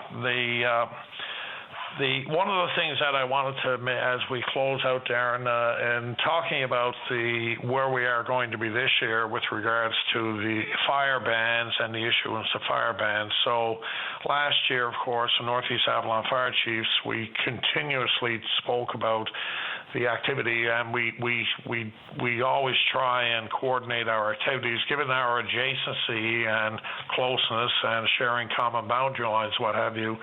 The practice of declaring a fire ban today, off tomorrow, on this week, off next week. Of course, we take a lot of information from the forestry with regards to the fire data that they collect. Now, we do know that they're increasing the number of monitoring stations this year, which is a great thing. But we were running into a conflict when we would declare a fire ban, and next thing the fire hazard rating would drop the next day, and we were caught in between. We didn't really know what the fire hazard rating was going to be for every day going forward. So we changed our tactic, and this year you'll see that we are going to continuously refer people to the fire hazard rating site map that's online that the provincial government under Department of Forestry, and you can go there and look at it at any time, and it will show you what the fire hazard rating is for that day, and it was giving a forecast for the next day. Of course, we're referring to the map that shows you the blue color, the green color, the yellows, the oranges. Blue-green means that it's low or low-risk situation. Yellow colors mean that it's high. The red colors mean that it's very high and extreme. So people need to be constantly looking at that. You can certainly reach out to your municipality or the forestry, call the Paddy's Pond office, and they'll tell you exactly what the status of the fire hazard rating is for a particular day. We're going to get away from the practice of fire ban on today, fire ban off tomorrow. That's just tricky. That was catching people up. And Fred, of course, last year, and of course, you're under pressure, right? When you've got the fires right nipping at your heels and sometimes rolling through your community, there's a lot of pressure. And one of the things that I saw that meant a lot to people was the messaging, the consistency of the messaging, the uniform system to direct people so that they knew what was going on, so that everything that's being said is consistent from one community to the next, so that people aren't going, well, what's going on over there? Well, what's going on over here? Is it different? It shouldn't be different. It should not be different, especially in this particular area around here, and which you are equally quite familiar with. And we abut each other's boundaries, and we the Northeast Avalon Chiefs, at least on this particular part, are very adamant that we retain consistency in our messaging, and I think that our actions have displayed that. We've been able to maintain that, and we, like you say, we'll meet again now as we probably come into early May, be it a face-to-face or on the telephone for a chat about where we are, what we're doing. The critical piece to this, of course, is that the Department of Forestry, the municipal fire service, the individual fire departments will do whatever it is we can to get that messaging out. It's readily available online, and if you can't see it, reach out to your local fire department, reach out to forestry and ask. But the part about the piece about information is fine. Read it, understand it, but heed it. And like I say, when I look at the conditions of our permit and we think about some of the fires that we ended up going to where there was a permit issued, I mean, they're just not, they get the permit and the rules are on it. Or they put it in their pocket, and they're simply not looking at the conditions of the permit. And we're not trying to impede someone from doing something that they can do safely, but doing it safely means that you follow the conditions of the permit and not disregard it, Fred, I appreciate your time this morning, and I think that's a key factor, is that making sure that when you get a permit, you read it. Be mindful all the time of the possibility of last year repeating itself. We don't want that, because when something happens, of course, then the restrictions come in and you can't enjoy your yard or your fire or whatever it is you like to do the way you want to do it and the way we all want to do it, of course. And those restrictions come into place for the safety of all of us. And Fred, I appreciate your time this morning. Appreciate everything that you guys do. All the best for a slow season for you folks down there. Thank you, Darren. And like I say, I mean, no one wants a repeat of what occurred last year in Concession Bay North, Holyrood, CBS, Paddy's Pond, and other areas in the province. We don't need it. And that's not to say that something may not happen, and the day it does, I guess you'll see all the appropriate resources stand up to deal with it. That you can be assured of, including the municipal fire service throughout the province, who will do what they can to assist, as they did in Concession Bay North last year, when you saw firefighters, volunteer firefighters from Labrador and right across the island show up in Concession Bay North. But we can't put our eggs in that basket thinking that that's what's going to save everything in the next round. It's not going to save everything if everybody's on fire, that's for sure. There's just not enough resources. Fire Chief Gillingham over in the Small Point, Broad Cove, Adams Cove Fire Department, he'll tell you what he was up against last summer, and no one wants to see that happen again. Thank you very much, sir. You take care. You too. Have a good day. All right. Well, I'm going to turn it back over to Dave, and Dave is going to take us to break, and we'll be back in just a couple of minutes. Welcome back to Open Line. I'm your host, Darren Bent, and we're going to Brian on line one. Wants to talk about Donald Trump. Brian.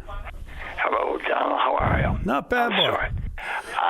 Look, I'm not a politician, okay? I ran in politics once in 1975, and I got crucified. So I learned one thing. You try to get people to vote for you by liking you. Now let's see what Donald Trump has done in the last little while. He attacked the Jews. Why? Because some of them vote for Democrats. Well, that made the Jewish people happy. Then he invaded Iran. Now we're sure that all the Muslims are happy about that. And now he attacks the Pope. And every Catholic in North America is going to be happy about that. You know, this guy is so stupid about, I don't know how he gets elected, but he gets elected. But I think lately the poor guy is suffering from dementia. Every single group on the face of the earth, he insults. And, you know, it's a prime example of what not to do as a leader. Yeah, it makes you wonder sometimes some of the decisions, but it does seem like he doesn't much care who he offends. And, of course, he is in his last term, and I know that some people keep thinking that, well, maybe he's going to try to change things to stay on. But he even did make a statement a couple of days ago that he would be pardoning all of his staff on the way out the door. So he's actually talking about the door now, which is something we haven't heard much from him in the past year or so he's been president, and in the previous 4 years he's been president. So maybe there is an ending that he is contemplating himself, and it might even be sooner rather than later. I mean, who knows? Well, we all know there's not going to be midterm elections. Trouble figure out a way of halting those. But I tell you what I'm quite concerned about. Yes, there's a lot of anti-Semitism around the world, but there's a lot of anti-Muslim. There's a lot of anti-Catholic. And, you know, by attacking the Pope, give some idiot somewhere with an object to do harm against the Pope. I'm afraid of some of these people who are put in harm's way because Donald Trump is suffering from some sort of mental problem, the poor guy. Yes, so Brian, we will keep watching it and see what comes out, but hopefully it doesn't lead to anything more unnecessary than it needs to be. And thank you for your points this morning. Well, the lucky thing is he has not said anything about you today, so that's good. No. Not yet, no, not yet. It's only early yet. It's an hour and a half earlier in Washington. Okay, Brian, you take care and enjoy your day. Thank you for calling. God bless you.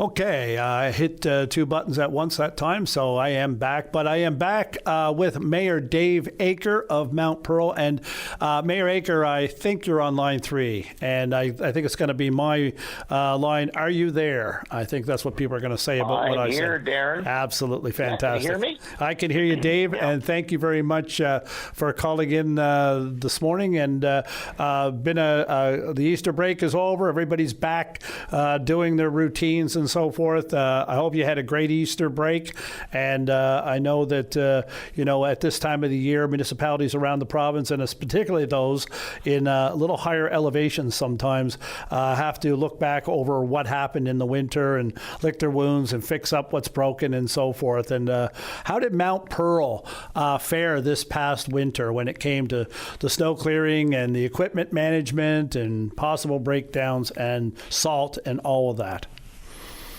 Well, all of our communities, we have our own identity and our community spirit and that. But, when it comes to the essential services, the key word there is services. And we're in the business of providing a service, which is really about risk management. And, that takes the combined effort of, operators, mechanics, a lot of equipment. And there's a hierarchy for that equipment, right? Like the biggest inventory of equipment we have are dump trucks and salters, and because that's the weather we get the most frequently. And then for the bigger events, the 25 to 30 centimeters, and clean up afterwards, it's mostly, in the case of Mount Pearl, it's mostly our loader fleet. And then for those 75 centimeter snowstorms, well, we've got a smaller fleet again. It just, as you go up the hierarchy here, it gets smaller, but we have a smaller fleet of equipment, which includes a lot of snow blowers. This particular winter, I'd like to say to our residents and businesses, and thank you for their patience during the back-to-back 75-centimeter snowstorms, and I'm sure CBS was hit, but likely not quite as hard because of, as you said, elevation. But it's challenging after those back-to-back type storms. It's challenging to get the loaders out. It can be done, but what'll end up happening then is people will then can be complaining that really all the loader can do is plow the snow into the driveway. So, as politicians and thinking about risk, at the end of the day, snow clearing is all about getting ready for the next storm, and it's a real team effort. And some of the unsung heroes you'll never see.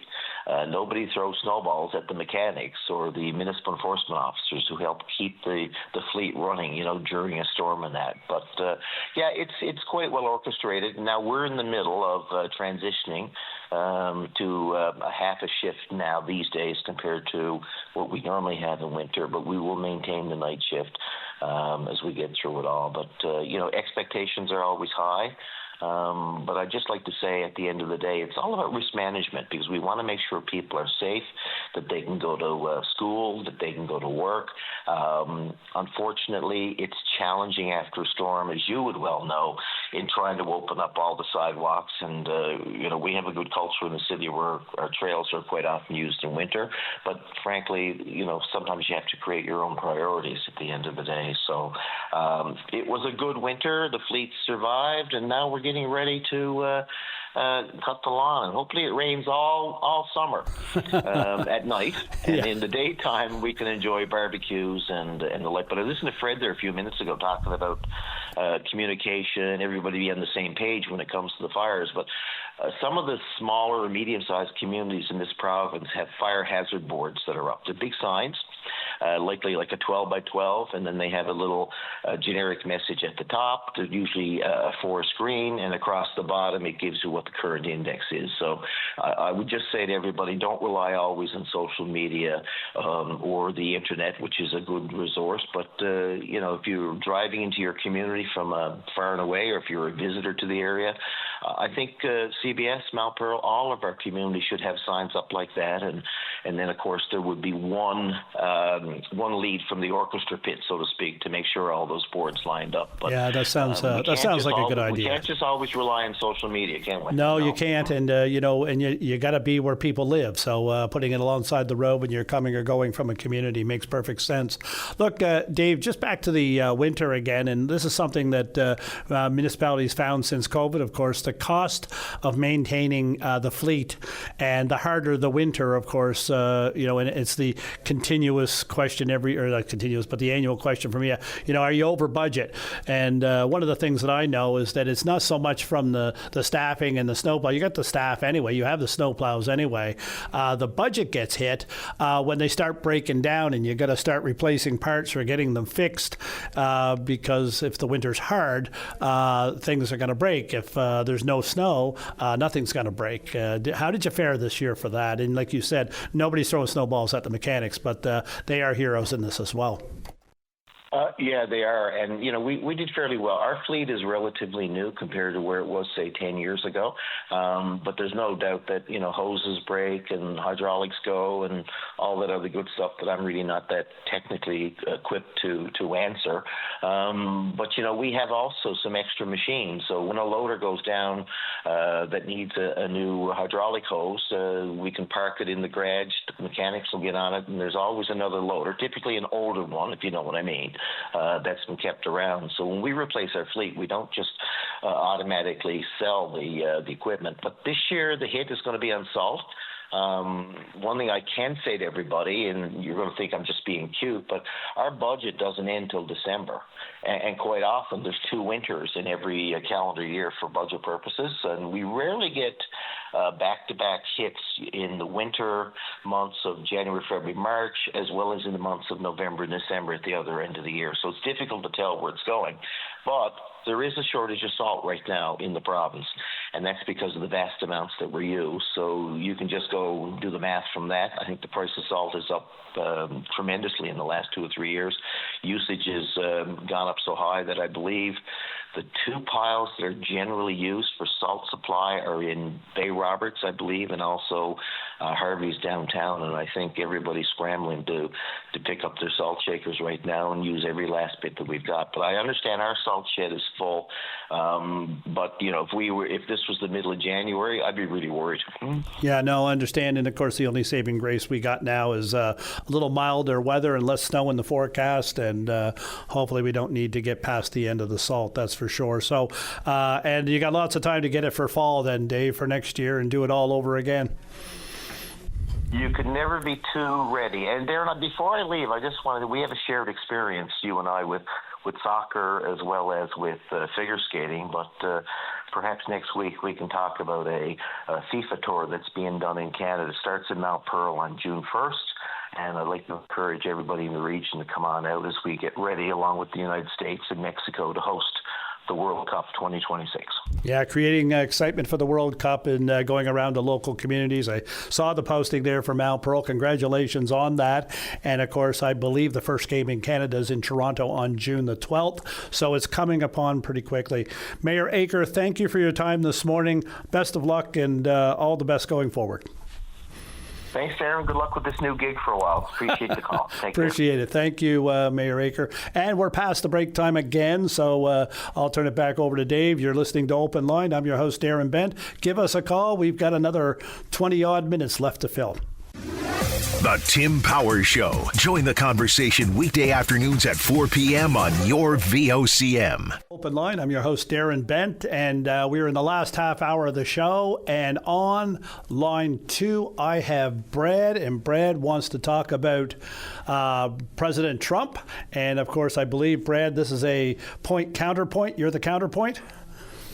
Yes.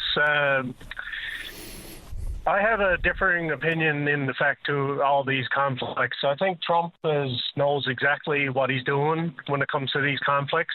Hear me out. So it's all about elections. So in previous elections, he's got his base. They're 100% there with him. They're still 100% there with him. But before, let's say, the Venezuelan, the Iranian, and the Cuban population, you might have some vote Democrat, some vote Republican. But he went and he took out Maduro. So he even Maria Corina Machado presented him the Nobel Peace Prize. So in the midterms, he's going to get all the Venezuelans and now with the Iranians. Even though they have minority populations in America, given that they've taken out the Ayatollah and they're trying to better for his purpose might not be to help the Iranian population, but they're definitely going to benefit from it, you would think. But I think that he's going to get 100% of the Venezuelan vote in the midterm. He's going to get the Iranian vote, and once he gets out of Iran, he's going to take on Cuba, and then he's going to get the Cuban American vote as well. So I think you're going to see a big shakeup come midterms, and it's going to be because of these minority populations. And and maybe the assumption that Iranians living in the United States are there because of the regime, and that's why they're not, in their homeland. But that's an assumption, of course. But has he changed the regime, though? I think, isn't it the Ayatollah's son who's now in charge over there? And I think another thing too. Apparently, he's unconscious and not be able to make any decisions or whatnot. So I think, given the ceasefire, I think it's all to hopefully he's able to come to the table and get in some better health and be able to make some decisions, because there's no sense making any decisions while he's the leader, but he's unconscious or whatever. But my point was that. You look at that was the midterm elections, and all the Iranians that are living in America are praising. Did you see the march that they had in Toronto? There was 300,000 people there. That's big numbers. Yeah, that's a big number. Look, we're hearing this past week that President Trump is talking about pardoning his people on the way out the door. I never heard him talk about on his way out the door before. Do you think that that's something that we may see before the end of the term? I have no idea. I don't think so, because I think he enjoys the lifestyle of being president and having, all this power. But I think there's a bigger there's a bigger plan in the background. I think even when they let in that Russian oil tanker into Cuba, it was just to string them along so they didn't have total collapse while they were in Iran and not able to come to Cuba. Basically, it's kind of like the same thing happened. Like they were outside of Venezuela when the people had a big uprising in Iran and they weren't able to get there in time. So I think that's what they're doing. They're just stringing along. They let that oil tanker in just to get them by, to buy them time. So when they're done in Iran, then they move on to Cuba, and then It seems to change day to day, Brad. We'll keep a close eye on it, of course, as it affects all the world. And thank you for calling in and sharing your viewpoint on this matter. Appreciate it. You have a good day. No problem. Take care. Okay. Just want to touch base on something we've got a note in this morning. That there is the Royal Newfoundland Regiment Memorial High School Hockey Tournament starting today in Paradise in Mount Pearl, and it is a huge tournament. It's taking in, I think it's up to 32 teams, girls teams, boys teams from all around the area, as far out as Corner Brook, Gander. I believe we have teams in from Labrador taking part in this tournament, and it's an invitation tournament, and the volunteer board of directors pulled this together, and many of them are retired from the Newfoundland Regiment. So it's a collaboration of the Royal Newfoundland Regiment, the NL schools, and Hockey NL pulling this tournament together for young people from across the province. It's great to see something like this take place, and of course it's going to be a great week of hockey for all the teams involved. We congratulate all of them, and I think I'm seeing here it's for the first time that the girls teams are coming in from Labrador and Gander to take part. So congratulations to all involved in this tournament, and have a great week. It's one of those things that we see over this time period, the Easter break and into the end of the Easter break, hockey tournaments around the province. I know we've had the 13 and 15 provincials for the males in Conception Bay South over the past week. Great tournaments there. They're looking forward to seeing the Allen Cup come to Conception Bay South in the next week or so. So we're looking forward to the senior national championships there. And of course, hockey tournaments are happening all over the province. And congratulations to all the local organizers, to all the staff and the people that are volunteering to make sure that all these young people that are coming out for their year end, their championship, have a great experience when they do so. Make new friends, probably make some new enemies, I suppose, on the ice as well. And of course, enjoying visiting communities that they may not be familiar with, and learning a little bit about them as well. So it's been a great week, I know, for hockey across the province and into this week. And it's great to see that people always come out, organize, and support the local hockey and the young people as they grow into hockey players from a young age, from the Timbits age right on through to the seniors. So I'm going to look over to Dave right now, because I think we're getting very close to a break. So we're going to cut over there. We'll be right back in a couple of minutes. Well, welcome back to Open Line. I'm your host, Darren Bent, and sitting in for my first morning here at VOCM. It's been an absolute pleasure, and it's been great to speak with the callers and share some of the stories with them and hear what they have to say. And of course, firefighting has become very prominent in our minds, especially given what happened in different areas of the province last year, and of course that absolutely terrible devastation suffered in Conception Bay North. And it's got us all on alert a bit. And one of the things that's happened in the past little while that the province has issued 58 different communities around the province $2.26 million in funding to help with wildfire prevention. And we're hearing now that the town of Lewisport is going to take their portion of that funding, and they're going to build a fire break around the community.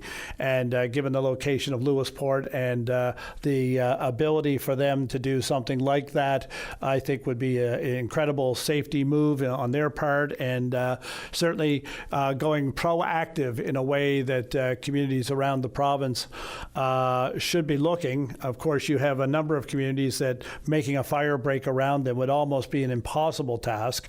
However, there are all kinds of things that can be done in communities, and I know that there's fire fit information that's being sent out to a number of communities, Fire Smart, according to Fred Hollett from Portugal Cove St. Phillips, that will give residents information on how they can make their properties safer. And then, of course, if we could get everybody to do that, then the community as a whole becomes safer. And there are things about, how you handle a fire on your property if you are having a backyard fire, how to deal with things that are maybe on your property that could be a hazard, old branches and so forth like that are extremely flammable when a fire comes through, to get those cleaned up and information like that. And agencies working together to support residents is a critical thing as well. I sat in on a conference a week or so ago with Newfoundland Power. They hosted it, and a number of people from communities around the province came together to talk about wildfire mitigation, things that they can do, and how they can all work together to make our province safer. And of course, Newfoundland Power and companies like that do have a role. I can tell you that there was a situation last year in my town where a resident called, and they were very concerned about dry wood that was laying all along a pole line that had been cleared a few years earlier and had been left there. And it was a Newfoundland Power line. So I reached out to Newfoundland Power. They got back to me right away, and they looked into it. It wasn't someone that they had hired. It was someone else that was doing work on the poles that they had hired somebody, and it was left there. And within a day, they had made contact with the groups that were responsible for what that clearing was. And it wasn't a short area either. It was probably a half a click, maybe a little better. It was completely cleaned up. So we need to know, we need to be sure that not only as residents, but our fire departments, utilities like Newfoundland Power, and all of them are ready and on guard. And I give a hats off to Newfoundland Power for their quick action in that case. And of course, if you see something that's a concern in your community, or see something, even when you're passing through others, that you say it's an obvious fire hazard, we need to take action and let the authorities know, so that they can maybe get it cleaned up and help make the community safer. So 58 communities around the province of Newfoundland and Labrador are getting funding to help, either in small ways or in large ways, to mitigate their communities and to help protect themselves against wildfires. And I could tell you, we talked about the grass fire in Portugal Cove that spread really quickly, and the resident was surprised at how quickly it spread. That got out of control right away. And of course, Chief Hollett, who has been involved in the fire department and of course in firefighting and the fire services in the province for many, many years, was not surprised. And of course, it's something that can get away from you. And I know that when the fire started in Holyrood last summer, it burned in that area for a while, and then all of a sudden it jumped 1,500 meters into another area completely different from where it started, and from there it was threatening homes in that area. It was only by luck that it didn't land in a housed area. It missed a subdivision when it happened, but it just happened. And without any warning. And so fires can be unpredictable. They can do a lot of damage in a short period of time, as people that have been in the unfortunately been affected by wildfires over the past year or two or five in different areas. And I know we have friends in Fort McMurray that can relay absolutely horrible situations that they had to live through a few years ago with driving away, watching part of their community burn to the ground. And of course, we saw the same thing in Conception Bay North last year, and it was a very real tragic scenario that, of course, the community is still reeling from and are still looking for the supports. And that leads me to segue into something completely different. I mentioned earlier that on Saturday night, I went to see Buddy What's-His-Name and the other fellows. And look, I have seen them off and on over the past 30-odd years, here or there. But in those 30-odd years that they've been on the go, they don't miss a beat. They are as tight a band as you will find. If you love listening to their albums, you'll notice that Ray or Wayne will make a comment in the middle of the song. They absolutely replicate the song so that when you hear it, you know it instantly what's going on. And it's when they played, By the Kerosene Lamp, Sarah. They also played, of course, some of their classics. Chainsaw Earl was a fan favorite, and others. But these guys have been sharing their rendition of Newfoundland comedy and incredible songwriting and musicianship for 4 decades now. And they put off 4 shows this past week at the Jag Sound House, an incredible venue in downtown St. John's now to be able to see shows. And they finished up yesterday afternoon with the 4th show. I don't know if there's any more in the works. I do know that Kevin was on VOCM a few weeks ago or a couple of months ago talking about they seem to be getting interest from across the province now, and they're not sure what they want to do because they've been at it for a long time, and they took a break. And like you said, Saturday night, we're back from our break. It was 6.5 years, but it was a good break. So, but they came out and were just one of the most amazing shows that you're going to see around, and so talented and so diverse in what they offer. So when they finish up their shows with Saltwater Joys, it's something that you've been to something not just a show. You've been to something extraordinary, and you've been to something that is absolutely unique. I'm getting ready to finish up my first morning on VOCM's Open Line, and I want to thank everybody out there for listening. This is why they do it. This is why they've been doing it. It's an absolute gem of democracy and broadcasting within our community and within our province to allow people to have their say in an open forum, debate back and forth. I think the only counterpoint we had this morning was on Donald Trump, and he always raises some view that is always contrary to somebody else's view, and no doubt he is someone we have to, whether we want to or not, we have to watch and keep a close eye on. But I came in over the last 2 or 3 weeks to meet the crew here, meet the staff, and get settled in, figure out what the machinery was like and how to press the right button, and I seem to get it most of the time this morning. But we talked for quite a while, and look, Greg Smith met me, gave me one of the Sip Listen VOCM mugs that they're giving away from time to time on the air, and then I came back a week later or so. We did another orientation and talked about what the show was going to be about and how it was going to flow and what they were looking for, and wanted to make sure that I was still vested in coming in for a couple of weeks and helping them out as a fill-in for the program. And I just looked at Greg and I said, Greg, you had me at the travel mug. I'm coming back. There's no doubt about it. And I jokingly told him, I said, now that I have the bug, maybe it's possible you may never see me again, ever again in your life. But he laughed, I laughed, and yeah, no, I did show up this morning. And I got to say that the people that have reached out over the past 3 days, it's just been incredible. I appreciate all your support, and I encourage half of you to call in over the next 2 weeks. We'll get this show filled up and hear some of the diverse views that I know all of you have, because half of you that reached out, I know you have opinions on things.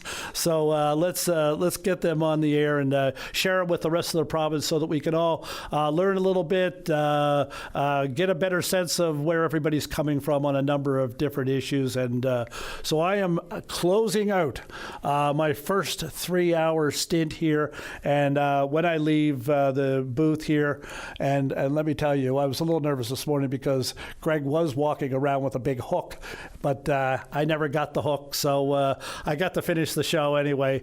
But I might have to have that sit in the office after this show and see if the hook's around. But anyway, always mindful of the hook, no matter what you do. Be mindful of that. Anyway, it was great to be here. I'm looking forward to being back again tomorrow morning. Enjoy your day, everyone, and thank you for being part of Open Line. Take care.